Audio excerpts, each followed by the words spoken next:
Good afternoon. Sorry for the delay in getting started. We had a few technical difficulties, but welcome to our stakeholders meeting for the sunset implementation of its alternative dispute resolution, negotiated rulemaking, and the Finance Commission appeals. My name is Michael Rigby. I'm the General Counsel for the Office of Consumer Credit Commissioner. And I am joined today by Devin Williams, who's the Savings and Mortgage Lending's Associate General Counsel. Sorry, what? Wills, sorry, not Williams. And Jesse Moore, who's the Department of Banking's Assistant General Counsel. And assisting me today is the OCC's Paralegal, Ginger Harmon.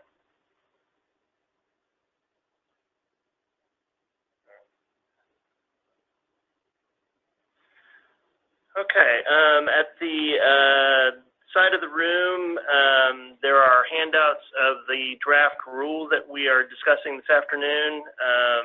It's a pre-comment draft. We're also holding this meeting on GoToWebinar, so you might be listening on your phone or on your computer or possibly doing both. There's a window on your computer where you can ask questions. You can type those in and Ginger will try to answer those. If you're listening online and have any comments on the notice itself, go ahead and type those questions in at any time and we'll get to those. And if you're on a computer with a microphone, there's a function where you can raise your hand so that we can let you comment verbally. For those of you in the room, appreciate it if you come up and have a seat so that we can hear your questions both here in the room and online. If you want to speak from your seat, kind of town hall style, that's fine, but you need to pause so that I can repeat the questions for those who are online. So what I'll do now is just briefly lay out the sunset process if you're unfamiliar with that. These rules that we're discussing today are based on the Finance Agency's sunset legislation. Sunset's a process that all Texas agencies go through about once every 12 years. As part of the sunset process, the Sunset Commission or Advisory Commission does a review of our agencies, and they made recommendations to the legislature. The legislature put those into sunset bills, which were passed during the last legislative session and signed by the governor. The sunset bills and then several provisions of the Finance Code. The ones that we're going to be discussing today are the ADR, Negotiated Rulemaking, and Finance Commission appeals. So there's two sunset bills. One is HB 1442. That's the one that deals with the Office of Consumer Credit Commissioner. The other one is SB 614. That's the one that deals with SML and Department of Banking. Both sunset bills have very similar provisions dealing with ADR, Negotiated Rulemaking, Advisory Committees, and Finance Commission appeals. If you're trying to kind of dissect the sunset bills, the place you want to look for in 1442 is Section 6 that deals with the ADR, Negotiated Rulemaking, and Advisory Committees, and Sections 10 and 62 deal with appeals to the Finance Commission. If you're looking at SB 614, which is for DOB and SML, it's Section 7, and there are several sections that deal with the appeals changes. Okay, so moving on to the actual draft, the pre-comment draft that we're discussing today. If you go to page 2 of the handout, those rules on page 2 deal with the ADR provisions. Basically, we're just adding one section to Section 5.103. These deal with ADR policy, guidelines, coordination, training, data collection, and reporting. With respect to ADR, there's already some existing procedures that relate to how that's handled if you have a contested case at SOA. Those are found under Title I of the TAC. It's 155.351. That's a SOA rule. dealing with mediation. There's a similar rule for cases that are handled through an internal ALJ here in the Finance Commission. That's 7 TAC 9.3.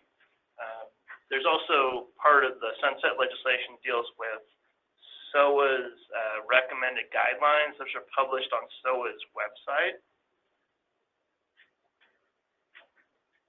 I believe there's also on page 1 of the draft, there's a change in the definition to finance agency just to make it easy for the new rules to be added. Okay, moving forward to the negotiated rulemaking rules. Those are found on pages 2, 4, and 5. We're adding a new rule 5.105 that similarly adopts the policy, the coordination, training, data collection, and reporting. And then in a more kind of in the weeds rule, there's a new section, or sorry, an amendment to section 9.82 regarding petitions to initiate rulemaking proceedings, and then the details of how to go through the negotiated rulemaking process under 9.85. For the Finance Commission appeal, those are on pages 3 and 4 of your draft. It's basically we're repealing all of subchapter C of chapter 9. Those are the rules that currently provide procedures for appealing to the Finance Commission. That whole concept has been repealed through the sunset legislation, and then as kind of a housekeeping cleanup, we're renaming subchapters D as C and E as D. And then there's some SML only rules on pages 5 and 6. With respect to those, there is an addition of 52.20 that deals with ADR, informal settlement conferences, mediation and hearings, and then we're adding 52.30 regarding advisory committees and informal conferences. Savings and mortgage lending, will be presenting those separately from the rest of the rules that we'll be presenting in October, and I'll let Devin talk a little bit about that. Do you want to do that now, or whenever? Okay. Why don't we finish with the rest of the slide, and then we'll get back to the details of that. Okay, so just kind of big picture timelines. We'd like to get your informal pre-comments back in about a week on September 16th. We'll be presenting these at the October Finance Commission meeting on October 18th. The official comment period will start on November 1st and end on December 2nd.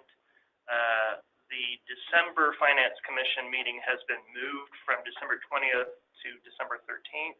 So we'll be presenting them for adoption at that meeting, and if all goes well, they'll become effective on January 2nd.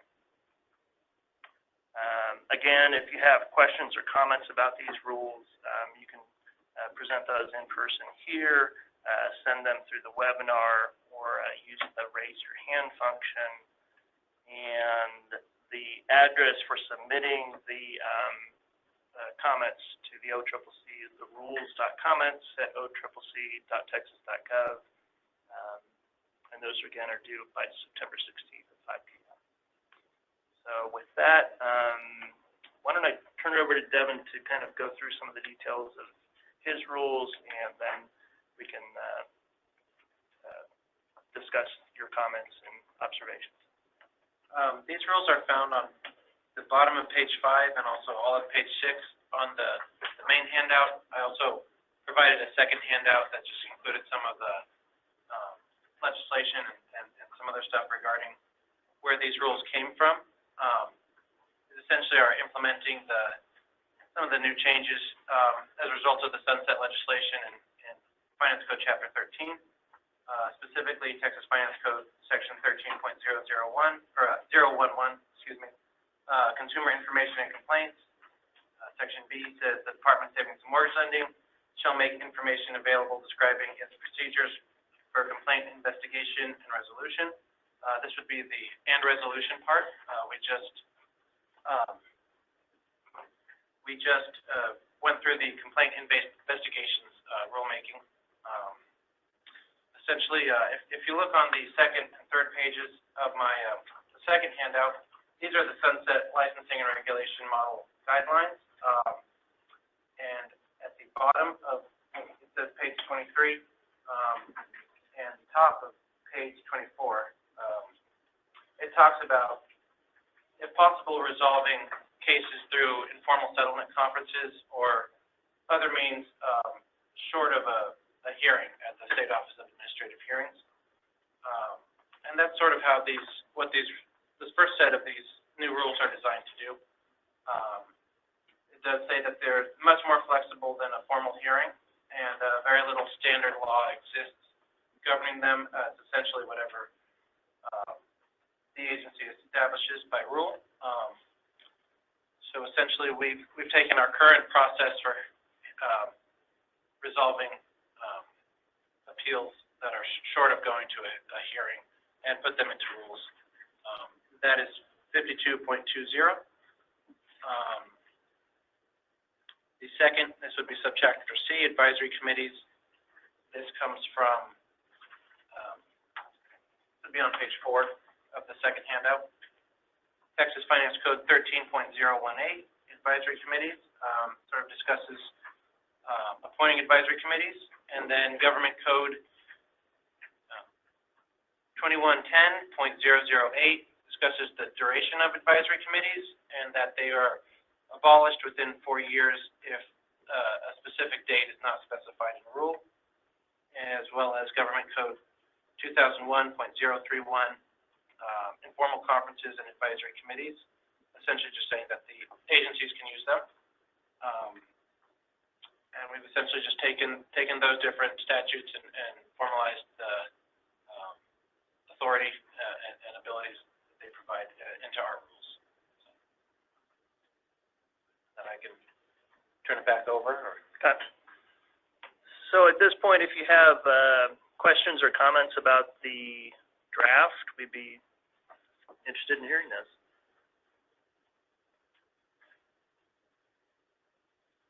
Do we have anything online for the webinar? No, not at this time. Okay.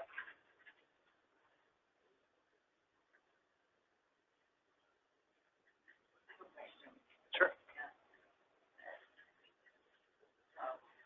Karen Neely, Independent Bankers Association of Texas, and this is just a question really for Jesse.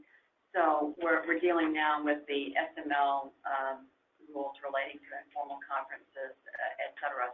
And this is explicitly an SML rule that's in their section 7TAC. I don't recall there being a comparable rule in place for Department of Banking. There's not. I think as a matter of practice, we will look at informal settlements at the appeal stage as well. My understanding is this is largely about ADR at the appeal stage instead of ADR in general. Well, it almost can be a little bit confusing because there's almost two types of appeals. SML will issue an order, and you can appeal the order, and that goes to a hearing where the hearing would be at SOA, where the ALJ would give you an order that would be adopted as the final order, which you can then appeal to district court. And I guess eventually then there's a third appeal to the appellate court. But so this would be that first appeal, which is of the order, but before you go to SOA. And it's just sort of formalizing our existing process because not every case needs to go to a hearing.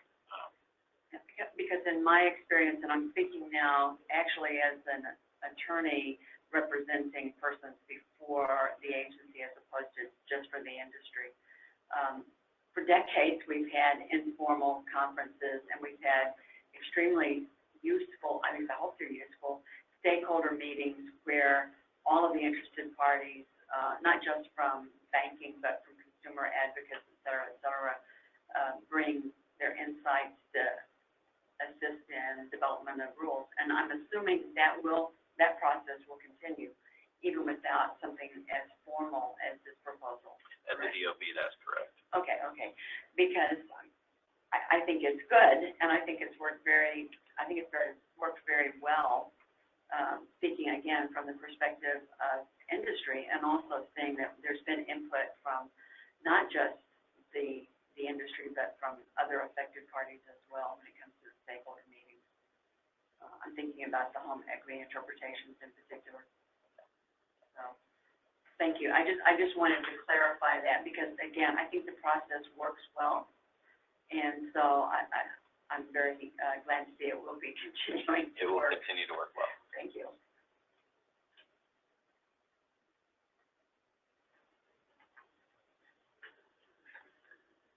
All right. Are there any other comments for the webinar? No, not at this time. Okay. Anybody else in the room would like to comment or have a question? Are you covering everything, or are you Anything you want to talk about? including the SML? Yes. You want to come up, All right. have a seat? Thank you. Edward Ives with the Association of Texas Mortgage Professionals. I'm on 5230, Subchapter C, Advisory Committees, 5230. And so, if I'm understanding this correctly, you're going to, this would continue the advisory committee the way they were originally set up until September 1st, 2031. Is that what I'm to understand? Well, I guess the intent of this is so that any advisory committees that are either in existence or created don't automatically become abolished in 4 years, which is what would happen under, or potentially could happen under Texas Government Code Section 2110. 4 years or whatever date. Yes. Okay. So this, I believe this is the date of the next sunset, so that they don't disappear in 4 years. Okay, so the first part of my question then goes to, is this then, it literally says, shall continue in existence, and unless continued further, shall be automatically abolished. So I'm believing that what the intent is that they will be set up and run the same way as they were set up originally. I guess I don't want to speak beyond specifically the rule, but this is essentially a backstop. So the MEAC committee was set up with 6 members. And, yes. Okay. I guess I don't want to get into the specifics of MEAC. The rules are just so that they don't go away in 4 years, rather than getting into how they'll be. I haven't worked on that provision other than just setting up these rules.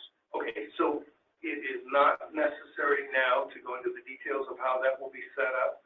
No, these are, like I said, these are essentially a framework? A backstop, or a framework. The specific Right. details about MEAC would probably be another time. Thank you.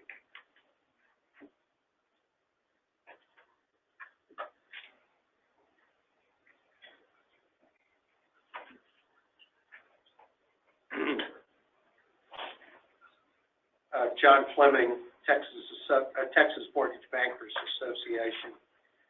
I want to comment first specifically on the savings and mortgage lending rules relating to informal conference.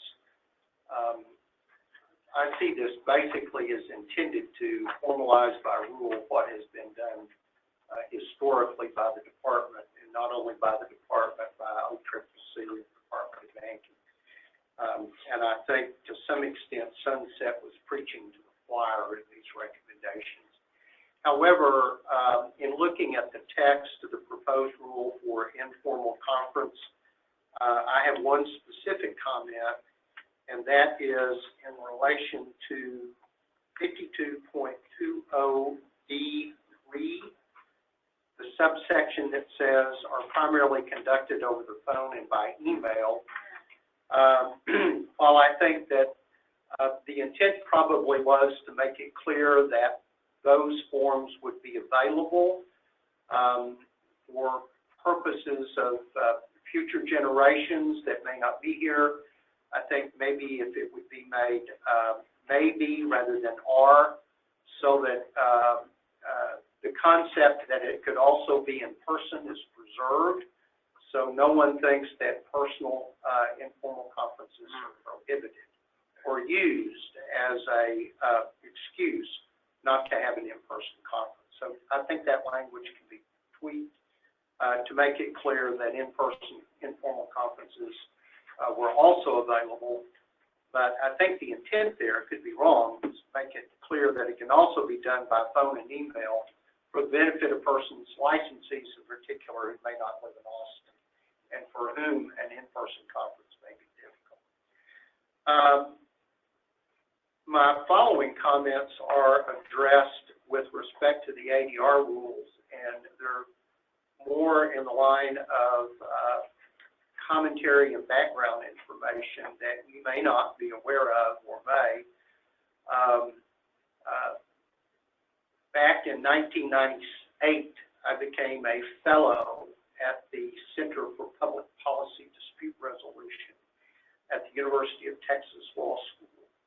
And what you have before you with respect to the ADR rules and negotiated rulemaking evolved out of the work that the Public Policy Dispute Resolution Center did in the late 90s. Sunset picked up on it. Governor Bullock was a big fan of it, and I think may have originally directed Sunset to include these recommendations as each agency came up for sunset. And while the intent may be good, I've always commented on the negotiated rulemaking statute, because there is a negotiated rulemaking statute for which this rule is consistent, is Texas passed a too-perfect bill. And that when you look at all of the requirements of negotiated rulemaking, while they are perfect from a protocol standpoint and an ideal standpoint, in practice, they may not be very practical on a day-to-day basis for an agency to actually use, because they're very expensive. It's been my experience, actually having facilitated or mediated a couple of negotiated rulemakings, that at the end of the day, for most run-of-the-mill rulemaking proceedings, it's too perfect, and expanded use of stakeholder meetings using some of the principles that come from negotiated rulemaking are going to get the agencies at the same place with as good of results. So I understand why you're having to do it. Those were the recommendations of Sunset. Thank you, Lieutenant Governor Bullock, for directing us in that direction. But at the end of the day, I don't anticipate that that will be used regularly or often. The other thing I would like to comment on somewhat goes outside of the scope of these rules, but not totally. And that is, as the agencies review their appeal procedures and their complaint procedures, please be aware and cognizant of a couple of things that could get lost. In that, for instance, I think the agencies need to make sure there is a way to take complaints and to keep complaints confidential, even from the licensee or individual. The way SML has done that in the past is that they have been permitted for the commissioner, and it's a commissioner-level decision, to, on the basis of a complaint, initiate a covert investigation. And the reason for that, and the reason for considering it as you review all your rules in this area, is in the area where we had mortgage fraud extensively. If a target of a complaint was notified, it could give them an opportunity, if they were engaged in substantial fraud, to do away with files, doctor records, particularly if it was systemic fraud as opposed to fraud in a specific case. So as you look at updating the rules, make sure that you leave open yourselves the possibility of being able to have the investigative flexibility you need in those cases where you may have to use an alternative procedure as opposed to a run-of-the-mill investigation for somebody saying, hey, this guy missed a truth in lending disclosure or something of that nature. Likewise, and I haven't seen anything that has caused us concern, make sure that you've got sufficient authority in your rules to share information with interagency agreements. Because if we ever get back to a time that we have significant fraud, our past experience in the mortgage arena is that fraud was not the province of one industry. And you've got to make sure, particularly now that the Mortgage Fraud Task Force has been done away with, that you have inherent in your rules and regulations the ability to share information with your counterparts at the Department of Insurance and with the Texas Real Estate Commission and other agencies in order that you can do coordinated investigations where that might be warranted. And thank you for all of the agencies taking time to listen to us. I think you have traditionally done well with your stakeholder processes, and we appreciate that, how that has been used, and we look forward to continuing that as we go forward. Thank you, John. Appreciate it if you would bring that perspective, that historical perspective, which is very unique, to the Finance Commission itself. I think they would benefit from that perspective. Thank you. Okay, we did have one question from the webinar. It was how can the folks on the webinar get a copy of the handout? There's actually two handouts. One of them is the draft of the rules that has been published, I believe, on all of the agencies' websites. So, for example, for the OCCC, if you go to our website, go to the Publications tab, there's upcoming rules section, and there should be a copy of that document available there. There's a second handout that I'll let Devin speak to. Is that available also on your website? We can make it available, or we can send it out by email. Okay, great. So look for it on the SML website, or if you want to, you can send Devin an email and get a copy directly from him. Are there any other questions from the webinar? No, not at this time. Okay. Do we have other comments or questions about this pre-comment draft of the rules from folks in the room? If you want to come up and have a seat? Yes. Thank you. Hello. There he is. Hi. And I don't know, yeah, because I am late. I don't know if I'm speaking out of turn and answering your question, Ms. Rigby, but I'm Aaron Day. I'm with the Texas Land Title Association, and we just had a few notes for your consideration. We find it very helpful to have the loan number, loan date, and or the original loan amount on the statement. What this does, it allows us to differentiate if we have the same entity. So I see some nodding heads. So, but that's just really helpful on the ground for us. Make sure we're paying off the right lien. So, question. Loan number, loan date, and original amount? Yes, sir. And really the loan date or original amount, I think that's kind of an and or. So it's really something to identify that. Yeah. And so you may not be aware, but there was two stakeholder meetings today.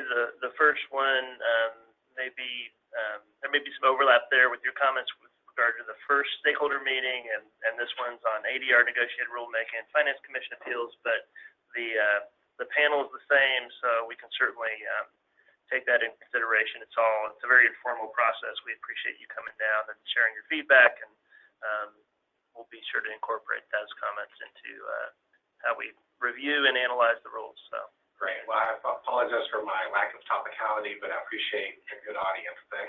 Oh, good. Thank you. Good to see you. Good to see you too. Okay. Anybody else in the room that has any questions or comments about the rule draft on ADR, negotiated rulemaking, and Finance Commission appeals, or the SML only rules? Okay, anything from the webinar? No, nothing else. Okay, well, as Matt Nance says, you should wait 30 seconds before wrapping things up, so we'll give everybody a chance to just make sure nothing comes up. What I'd like to do is if I could go through your presentation just for some folks that missed a couple of slides. Okay. While we wait, if that's okay? Sure. All right.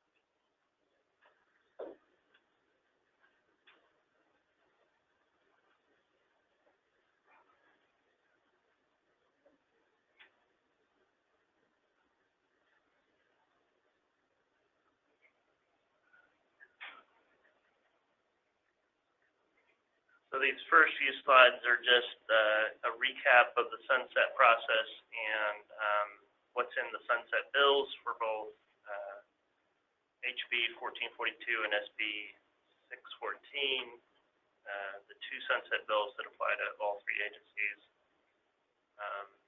After this section, there's a summary of the rules with respect to ADR on page 2, negotiated rulemaking on pages 2, 4, and 5, and Finance Commission appeal rules on pages 3 and 4, and finally there's some SML only rules on pages 5 and 6. So it's just a high-level overview of what is in the handout. There's some deadlines in about a week. Next Monday on the 16th is the deadline to submit your informal pre-comments. We'll be submitting the proposal at the October Finance Commission meeting on October 18th. After that, there's an official comment period from November 1st to December 2nd, and we'll be submitting it to the Finance Commission for adoption on their December 13th meeting that has been moved from December 20th to December 13th. And if all goes well, the rules will become effective on January 2nd. Skip that one. And if you want to submit informal pre-comments to our agency, that's the address for the OCCC. It's the rules.comments address where we take in informal comments. All right, that recap. Is there anybody else that would like to provide us with some feedback, ask a question, have any thoughts at all? Okay. All right, well, I appreciate y'all coming and helping us out with this. Please get your comments in the next week, and we will be back on the October meeting with the proposal to publish. Thank you.